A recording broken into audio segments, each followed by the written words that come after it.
Assalamu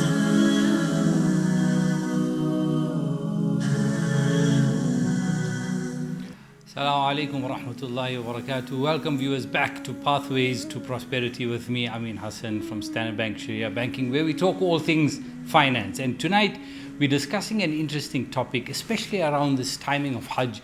Many people start to wonder, okay, what should I do with my currency? Should I buy foreign exchange, physical notes? Should I buy traveler's checks? Should I take out a global currency wallet? Should I just spend on my credit card and pay the transactional fee? All these questions, because of the fluctuating currency markets, people always get stressed out. When's the right time to buy? Elections now pass. Should I buy dollars now? Should I wait a couple of more days?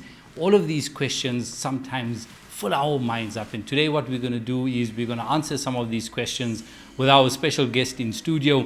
We've got Arno von Helden, the head of Shyft, one of Standard Bank's award-winning retail forex applications. Arno, thanks for joining us. Thank you very much for inviting me on the show. Let's dumb it down for our listeners, just as a start, right? Many people just can't understand the simple concept behind why foreign exchange markets operate in the way they do. Like, why can't we just have one global currency and everybody pays the same thing? That's a really great question. And I think, fundamentally, it really goes back to the history of the world and how the world was created and how money came into being. And the reality is that countries today, each country has got its own central bank. And so each country has a central bank that issues currency on behalf of the government. And that is just sort of the way that it's been for a very long time. It is very rare where you find countries getting together and adopting one currency. Europe, the euro is one very successful example where a bunch of countries came together, formed the European Central Bank, and now the European Central Bank effectively issues currency on behalf of those specific currencies. The challenge globally is that in order to be able to do it and do it in a way that all countries agree specifically on what's the value of their country, the value that they bring into it, would require a global central bank. And unfortunately, just given where we are at the moment, that's unlikely.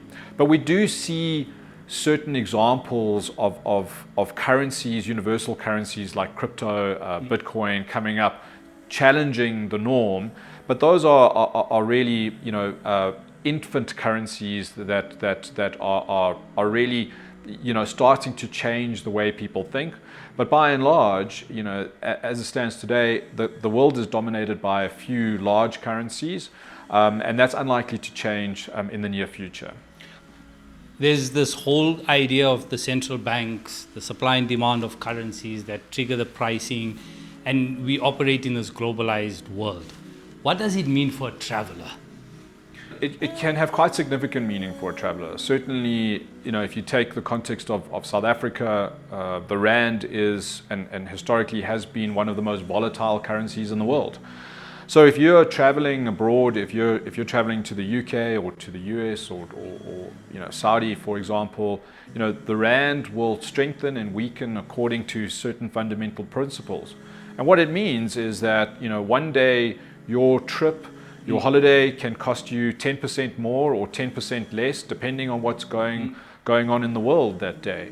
And so, there's a lot of uncertainty around it, and one needs to consider, what are the implications, for example, now as a result of the elections. How does that affect the way, your costs if you want to go to the Hajj, or if you want to travel to the US or whatever it is, how is that going to affect your budget and affect how much money you're going to spend in order to do so? So people ask, is there a right time to buy foreign currency?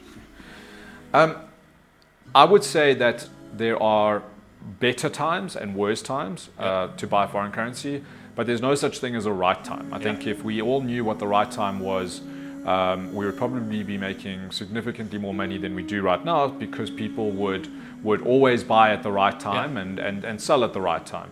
And the reality is that you can't predict where the currency is going to go, but you can adopt strategies that will help you manage that a little bit better and ensure that you've got certainty around how much money you need and how much money you've got when you do go on those trips, or if you need to send money overseas or do whatever you need to do in foreign currency. Before we get to actual Shyft itself, right, as a tool for travelers, what are other means of people going overseas with currency? Physical notes? Do travelers' checks still exist? Yeah. What's some of the other tools available in the market? Well, I think there are a few tools. The travelers' checks are really no longer used. They're incredibly expensive for the banks and don't provide customers with the experience that they want anymore, because you have to go to a branch, you need to be issued with a traveler's check, and then you get to the other side, you need to go again to a bank that will accept the traveler's check, and it just doesn't work. So we've seen a phase out of traveler's checks in totality. Globally or just South Africa? Globally, and certainly Standard Bank, we've stopped issuing traveler's checks now, I think for around 5 years. We no longer issue traveler's checks. The second way of doing it is which is also one of the more historic ways, is actual foreign currency notes. So I will go to the branch again and get my euros or my pounds before I go traveling. But again, that comes, it's expensive, it's quite risky, because people don't want to be walking around with this amount of foreign currency in their back pockets. And you know, especially if you're going into more developed markets, cash is very accessible. You know, there are ATM machines around, so you can actually go and travel to another country, take a card and use that card to draw cash, as opposed to getting cash on the side. And in fact, that's much cheaper as well. The other way is with a credit card. And to be quite honest, you know, using a debit card or a credit card is the most convenient way to do it, because you don't actually need to do anything. You've got your same credit card that you use today. When you go to a shop in Hyde Park or Sandton or wherever you're going, you can use that same credit card when you arrive, you know, in London or wherever you are, and buy things. The problem with that is that it's very expensive. So you know, bank fees can be anything between, you know, 2.5% up to 3.5% of the value of the transaction. So you'll get charged a very little on the currency conversion. So if I'm buying something in US dollars, there is some banks also charge a commission, and then charge a commission on that, and then over on top that they charge what's called an international transaction fee, and that fee is typically around between 2.5% and 3.5%. Now, if you add up, you know, and you're spending quite a lot on hotel accommodation or car hire or whatever it is, that can work out to quite a lot of money. So those are the primary ways, and now certainly things like Shyft are starting to offer alternatives to the Tell us about ways. Shyft. So Shyft is what we call, it's a global wallet, and how it works is it's an app, so anybody can go to the App Store, download Shyft and register for Shyft. All you require is an ID number, and you don't need to bank with any particular banking institution.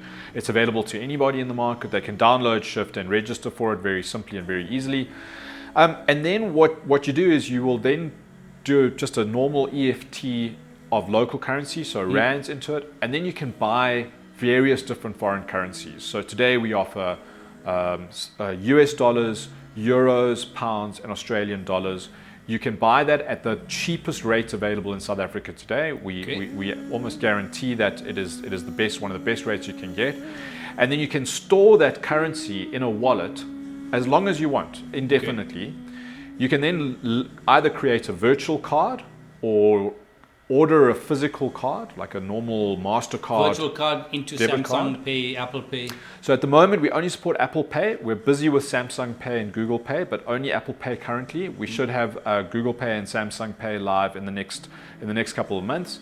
And you can then link a card, the physical card, which is a debit card, MasterCard debit card, and then load the foreign currency on this card. You can load on one card, you can load your dollars, your euros, your pounds, or your Australian dollars, and you can use that foreign currency wherever you go while you're traveling. Even if you're using, let's say you're traveling in a destination like Turkey, where you're using Turkish lira, you can have dollars on there, and you can pay for your goods in US dollars or euros or pounds. Now that is a lot cheaper than using a normal credit card. On that, you're paying approximately 0.5% on the value of the transaction, as opposed to between 2.5% and 3.5%. So if I've got dollars in my Shyft wallet or virtual card, physical card Shyft, I now bought something in Turkish lira. Will the transaction settle in lira to the merchant, and we basically sell the dollars over to them? Exactly. So your experience is you'll see a debit in dollars. A debit in dollars. Yeah. We will settle the merchant in Turkish lira, and we handle that entire process for you. And is there monthly management fees? No, there are no monthly fees associated to this at all. And in fact, one of the big benefits of this, which is what differentiates us from using a credit card, a normal credit card, etc., is that, to our earlier point, you can buy the foreign currency whenever you want to buy the foreign currency. So you may only be traveling in a month's time, or in even 6 months' time, quite frankly. But you know that the rand is really good today. It's done really, really well. And you might want to buy 10,000 rands worth of dollars, and you can store that in there. And so that when you are traveling, it doesn't matter anymore if the rand has dropped. You will spend at the rate that you bought the dollars at when you put the money in. So you will benefit from a really great rate by being able to pre-buy the dollars or your euros or your pounds before you go on that trip, and not beholden to, should something happen and the rand all of a sudden go to 19 or 20 rand.